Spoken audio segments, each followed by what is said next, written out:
Welcome to Emotions and Eating with Nicola-beer. Nicola controlled her feelings using food for 25 years, so she knows how draining it is to be constantly thinking about or acting out with food. Thankfully, having made an amazing breakthrough in her recovery, her mission became about helping others escape the unsatisfying cycle of frustration and self-medication with food. Nicola is determined to help you find your inner strength so you can be healthy, gain confidence, feel great, and be at peace with yourself and food. Hi and welcome. I hope you're having an awesome time wherever you are right now. I'm going to be sharing with you today the main differences between food addiction and eating disorders like binge-eating disorder and compulsive-eating disorder. And although I use the term eating disorder, I much prefer to say eating problem than eating disorders. I dislike the term disorder because the label disorder to me seems like an automatic criticism. It is saying that something's wrong with you, and actually the eating patterns that you developed are often either the result of an addiction or the best way you had at the time to cope with and manage your feelings. There is a huge link between eating disorders and PTSD, particularly bulimia is linked to post-traumatic stress disorder, PTSD. Body dysmorphia and eating disorders are also linked, and I'm going to be sharing more about that as well. And then there's other traumas. What this means is that eating disorders are more than likely a result of, or a sign of, other pain and turmoil an individual needs to deal with. That was certainly true in my own case. So eating disorder treatment needs to not only be focusing on the eating, but also helping someone to learn new ways of coping with difficult emotions and steps to help them love themselves and their body. Research has shown that 50% of people with eating disorders are also likely to be suffering with trauma disorders. And if you're interested in learning more about the causes of eating disorders, or you want to understand more about body dysmorphia disorder, BDD, and the link body dysmorphia disorder has with eating disorders, then do subscribe to the show, and that way you will get all of the episodes into your podcast app you're listening to, or if you're listening to iTunes, they'll be automatic downloaded for you, and this will make sure that you don't miss any, because these are the ones that are coming up: the causes of eating disorders, body dysmorphia, the signs of food addiction. So if this sounds interesting to you, then do subscribe, and of course if you'd like to give a rating or review, I would so appreciate it, because what that does is it makes the show stand out. It makes the show become more visible, and that means more people can get the help they need rather than feeling that they're alone with this problem that they have. Because it's a horrible problem to have. It's embarrassing, it's difficult, and it's even worse when you think that you're the only one that can't eat like a normal person. So what's the difference between food addiction and eating disorders? Well, let's first define what actually is a food addiction. Food addiction is a physical reaction to eating certain types of food that affect the neurochemistry and neurotransmitters in the brain. It is where sugar, salts, oils, for example, act like a drug and can trigger the release of dopamine in the brain, which is related to the pleasure and reward, just in the same way that alcohol and drugs do for addicts. So it is where food can trigger a positive link between the food, emotion, and well-being. In the case of a person with food addiction, the food becomes a drug. Food addicts get a high and feeling high of pleasure and sense of reward. Over time, just like any other substance, addiction to drugs or alcohol, for example, the person needs more and more food to get to the same level of pleasure and sensation. So this is why a lot of people may not even realise they are addicted to food. And it's only when food really becomes a problem, when they just want to eat more and more and more, they just want to eat all day, then they realise, God, this is a problem. And this need to eat more, this can lead to overeating, to binging, and sadly, obesity, and then with that, other health-related problems.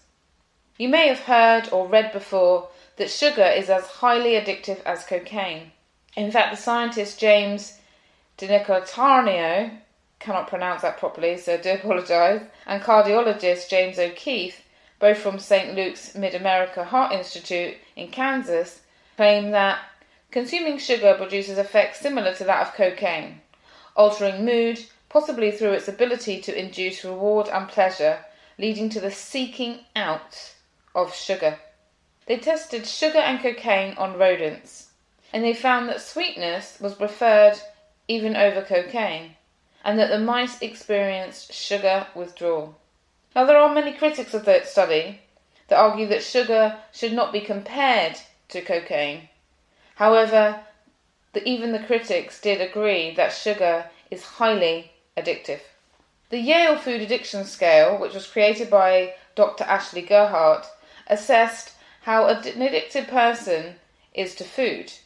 And she estimated from her scale that she created that about 5 to 10% of the US population may fit the description for a food addiction. And food addiction is not that food is a problem for food addicts, but rather certain foods create problems for individuals because they are addicting and they cause them to overeat, compulsively eat, binge eat, despite the damaging effects.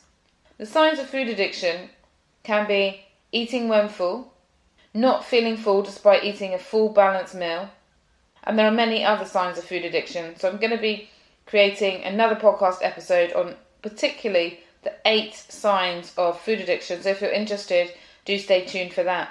So like with most addiction treatment, what helps is to help the addicts break free from the cycle but by refraining from the certain foods that are going to cause them to overeat, cause them to binge. As with many food addicts, like other addicts, they find that they're not able to stop despite the detrimental effects on health and well-being. Typically, people with a food addiction would have tried to create rules to stop themselves overeating. They may have tried all kinds of diets and failed. This is similar to those who seek alcohol or drug addiction treatment. They want to stop, they create rules that they cannot help but break. Yet for a food addict, once they start eating certain kinds of foods, that's it, they can't stop. The craving gets so much that they can't stop eating, and like drug addicts and alcoholics, it becomes difficult for them to break the cycle. So what's the difference and similarities between food addiction and eating disorders? Food addiction is a disorder which causes an inability to stop eating certain foods when consumed. Not every compulsive eater is a food addict, but every food addict is a compulsive eater. The main difference is that a food addict has a physical addiction. A particular food or foods create a chemical change in the brain and become addictive. In the current opinion in Gastroenterology publication 2010, a study highlighted that food addictions are the results of changes in the person's neurochemistry and neuroanatomy. Eating disorders, however, like binge-eating disorder and compulsive eating disorders, are more emotional, and that someone eats because they want to cope with the difficult feelings such as loneliness, boredom, unease, anxiety, fear. The drive to eat is emotional or a cognitive thinking process. For the person with a food addiction, the issue is directly linked and caused by the food. So in theory, if the food addict refrains from certain types of foods or ingredients, they will be free from the addiction. Although this is rarely the case, according to studies, because the thought process and thinking has also become linked to the pleasure and reward of food, so that will also need to be changed. In addition to the physical addiction, many people with food addiction also have a mental, psychological addiction to preoccupation with food and weight. Therefore, I would argue that all eating disorders have an element of addiction and compulsion.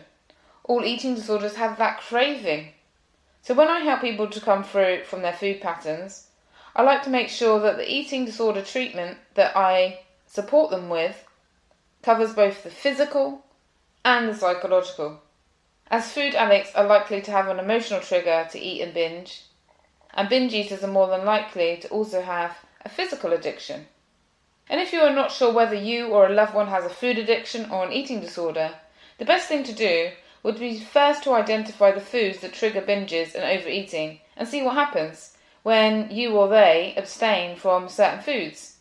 For example, removing refined white sugar, oily foods, bread, wheat, or whatever it is that is causing trigger for you.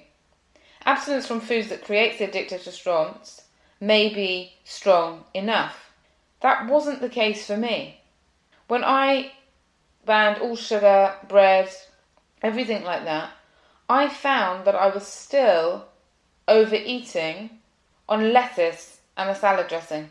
I literally ate about 4 iceberg lettuces in the space of an hour or an hour and a half. So it was, for me, it was an emotional. I was feeling lonely, I was feeling alone, and I just felt like stuffing myself. I felt unseen. I just wanted to fill myself up. But the problem is that the food never really fills you up, because it's an emotional void that you're trying to fill. And it's often the case with many food addicts. It's not as simple to say stop the food and your addiction will go away, as the cravings will be emotional and mental. It's just like saying to an alcoholic, stop drinking and you'll be free. And yet there is often an emotional crave to drink. So helping them with the emotional craving is also important, and that's why people go to Alcoholics-Anonymous. Because if it was as simple as stop the drinking, then they wouldn't need to keep that group support and support each other to stay away from alcohol. So for those with an eating disorder, the behaviour is psychological. There may or may not be a physical addiction to the food, but there will certainly always be an emotional trigger and a behavioural aspect that needs to be changed. So eating disorder therapy, whether in person or online, will need to include healing any trauma, developing new positive coping skills with life, mindful eating, and I'm going to be sharing more about mindful eating as well coming up, because that's something I'm really practicing at the moment and really enjoying. Nutrition and meal planning can also be a great help. So I hope this has been useful to you, and I hope this has sort of cleared up what the difference is between food addiction and eating disorders. If you like what you've heard in this or any of the episodes, I'd be so happy if you would leave a rating or review, just to make sure that more listeners get the help they need.